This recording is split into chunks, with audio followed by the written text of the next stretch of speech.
ఓం మహాగణాధిపతయే నమః. ఓం గురుభ్యో నమః. ఓం శ్రీమాత్రే నమః. ప్రేక్షకులకు నమస్కారం. మనం ఈరోజు ఫిబ్రవరి 6వ తేదీ నుంచి 14వ తేదీ వరకు 2 ఫైరీ ప్లానెట్స్ కలయిక జరుగుతుంది. సో ఈ 2 ఫైరీ ప్లానెట్స్ కలయిక వల్ల ఏ ఏ రాసుల వారికి ఏ విధంగా ఉంది, అంటే లాభం ఏముంది, జాగ్రత్తలు ఏం తీసుకోవాలి, అదేవిధంగా ప్రపంచవ్యాప్తంగా కూడా ఈ 2 ఫైరీ ప్లానెట్స్ వల్ల ఏం జరగబోతుంది. ఎందుకంటే ఆల్రెడీ మనం సంక్రాంతి పురుషుడు అనేటువంటి సంక్రాంతికి ముందు కొన్ని ఎపిసోడ్లు చేసాం. దాంట్లో చాలా పర్టికులర్గా ఈ సంక్రాంతి పురుషుడు యొక్క లక్షణాలు, సంక్రాంతి నుంచి వచ్చేటువంటి పరిణామాల్లో ముఖ్యంగా యుద్ధ వాతావరణం ఇవన్నీ కూడా చెప్పుకున్నాం. అదే రకంగా మనకు కనబడుతుంది కూడా బయట.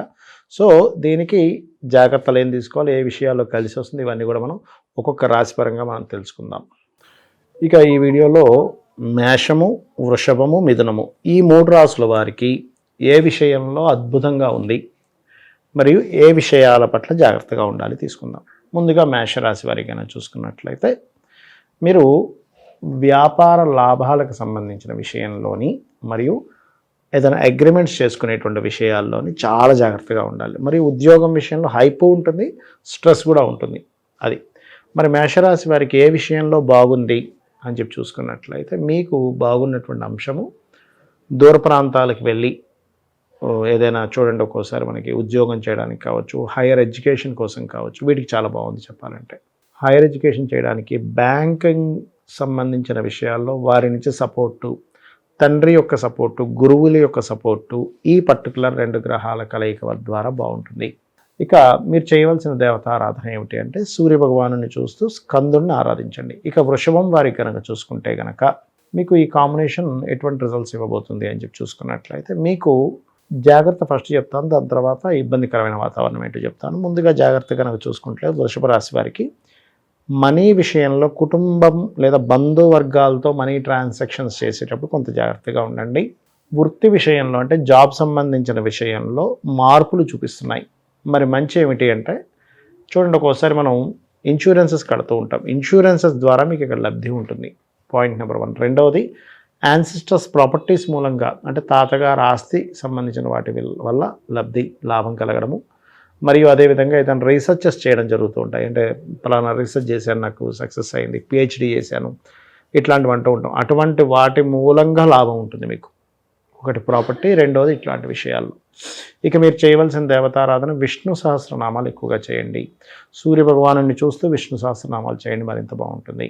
ఇక మిథున లగ్నము, మిథున రాశి, మిథునం వారికి తీసుకోవాల్సిన జాగ్రత్తలు ఏమిటి అని చెప్పి చూసుకున్నట్లయితే ప్రధానంగా మీరు లాంగ్ జర్నీ చేసేటప్పుడు కొంత జాగ్రత్తగా ఉండండి. హైయర్ ఎడ్యుకేషన్ విషయంలో జాగ్రత్తగా ఉండండి. తండ్రి గారి ఆరోగ్య విషయంలోని పెద్ద మొత్తంలో మనీ ట్రాన్సాక్షన్ చేసేటప్పుడు ఖచ్చితంగా జాగ్రత్తగా ఉండాలి. మరి మంచి ఏమిటి, ఎటువంటి యోగం పట్టనుంది అని చెప్పి చూసుకున్నట్లయితే వివాహ యోగాన్ని ఇస్తున్న ఈ 2 గ్రహాలు ఇక్కడ. అంటే వివాహ సంబంధించిన విషయంలో అద్భుతమైనటువంటి యోగాన్ని ఇక్కడ ఇవ్వబోతుంది. కాబట్టి వివాహ పార్ట్నర్ ఎంపిక చేసుకునే విషయంలో కావచ్చు, లేకపోతే బిజినెస్ పార్ట్నర్స్ని ఎంపిక చేసుకునే విషయంలో కావచ్చు, చాలా పాజిటివ్గా ఉంటుంది. సో మీకు ఈ యొక్క ఫలితం మీకు గతంతో పోల్చుకుంటే కొంత ప్రయత్నంతోనే మీకు వివాహం సెట్ అవ్వడం కానీ, వివాహ జీవిత సంబంధించిన విషయంలో తీసుకునే నిర్ణయాలు సరైన నిర్ణయాలు అవ్వడం కానీ ఇట్లాంటివి చూపిస్తున్నాయి. ఇక మీరు చేయవలసిన దేవతారాధన ఏమిటి అని చెప్పి చూసుకున్నట్లయితే మిథునం వారు లలితా సహస్రనామాలు ఎంత మీరు చేసుకుంటూ ఉంటే అంత బాగుంటుంది. దాంతోపాటు మిథునం వారు ప్రత్యేకంగా మీరు ఏదైనా ప్రాపర్టీ తీసుకునేటప్పుడు కూడా 4వ స్థానంలో కేతువు యొక్క సంచారం జరుగుతుంది. కాబట్టి కొంత జాగ్రత్తగా చూసి తీసుకోండి. కంపల్సరీ తీసుకోవాలి అనుకుంటే ఒక్కసారి గణపతి ఆలయానికి వెళ్ళి అప్పుడు ఆ ప్రాపర్టీ రిలేటెడ్ సంబంధించిన విషయంలో అడుగు ముందుకు వేయండి.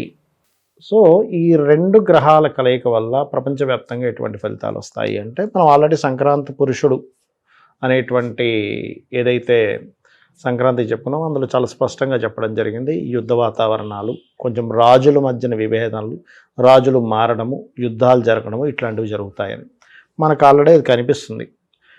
అయితే ఇక్కడ పర్టికులర్గా మరి ఈ 2 గ్రహాలు కలయిక ఎప్పుడైతే భూతత్వ రాశులు అంటారు, అంటే వృషభ రాశి కానీ, కన్యారాశి కానీ, మకర రాశి కానీ ఈ రాశుల్లో ఎప్పుడైనా ఈ భూతత్వ రాశుల్లో ఈ అగ్నితత్వాన్ని కలిగించేటువంటి గ్రహాలు, మన గ్రహాల్లో అగ్నితత్వము, జలతత్వము, వాయుతత్వము, ఆకాశతత్వము ఇట్లా తత్వాలు నక్షత్రాలకి, గ్రహాలకి, ఈ యొక్క రాశులకి ఉంటాయి.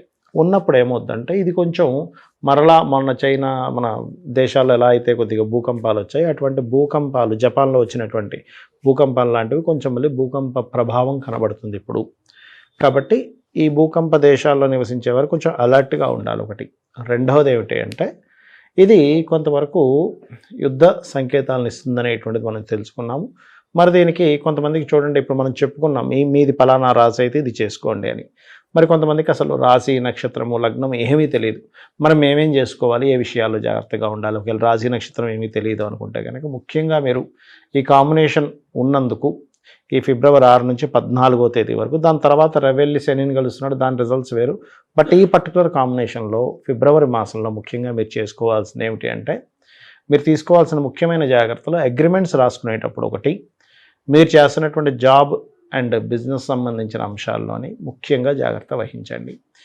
మరి జాగ్రత్త వహించండి అంటే సర్వసాధారణంగా మనం కొంచెం కూల్గా మెయింటైన్ చేస్తూ ఉంటాము, కొంచెం ఇట్లాంటివి జరుగుతుంటాయి. అయినా కూడా మనం ఎటువంటి తప్పు చెప్పినా మన మీద కొంత ఎఫెక్ట్ పడుతూ ఉంటుంది. మరి దానికి ఏం చేయాలి అని చెప్పి చూసుకున్నట్లయితే పర్టికులర్గా మీరు చేయవలసినటువంటిది నవగ్రహాల్లో కుజుడు, రవి, గుర్తుపెట్టుకోండి, కుజ రవి గ్రహాల దగ్గర దీపారాధన చేయండి.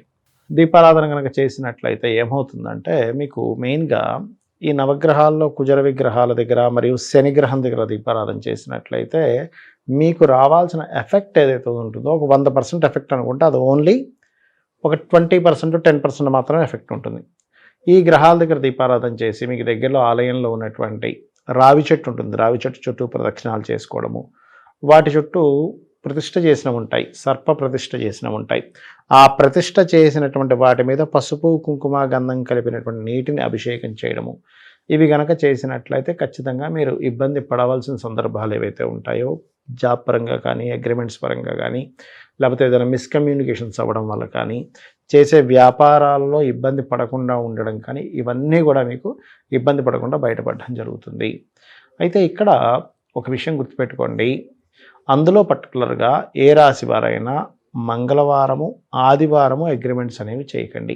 అయితే ప్రతి రాశి వారికి కూడా న్యాచురల్ హౌస్లో అంటే న్యాచురల్ 10th హౌస్లో కుజుడు, రవి ఉన్నందుకు కొంత హై పొజిషన్ ఇస్తుంది, వాళ్ళు చేసే వృత్తి వాటిల్లోని కొంత స్ట్రెస్ కూడా ఇస్తుంది, ఇది గుర్తుపెట్టుకోండి.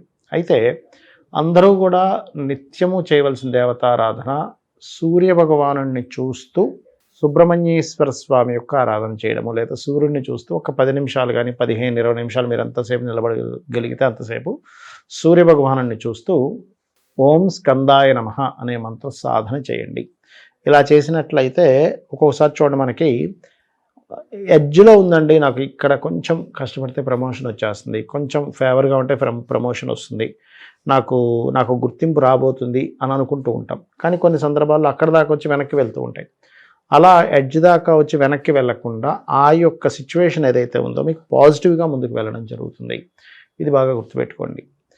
ఇక మీకు దగ్గరలో గోవులు కనుక ఉన్నాయి, కొంతమందికి గోవులకి సేవ చేయడం బాగా ఇంట్రెస్ట్ ఉంటుంది. అలాంటప్పుడు మీరు గోధుమ రవ్వ లేదా క్యారెట్స్ ఈ రెండు కలిపైనా సరే పర్వాలేదు, శనివారం కానీ, మంగళవారం కానీ, మరియు ఆదివారం కానీ, ఈ 3 రోజుల్లో ఎప్పుడైనా ఒకసారి మీరు గోవులకి తినిపించండి.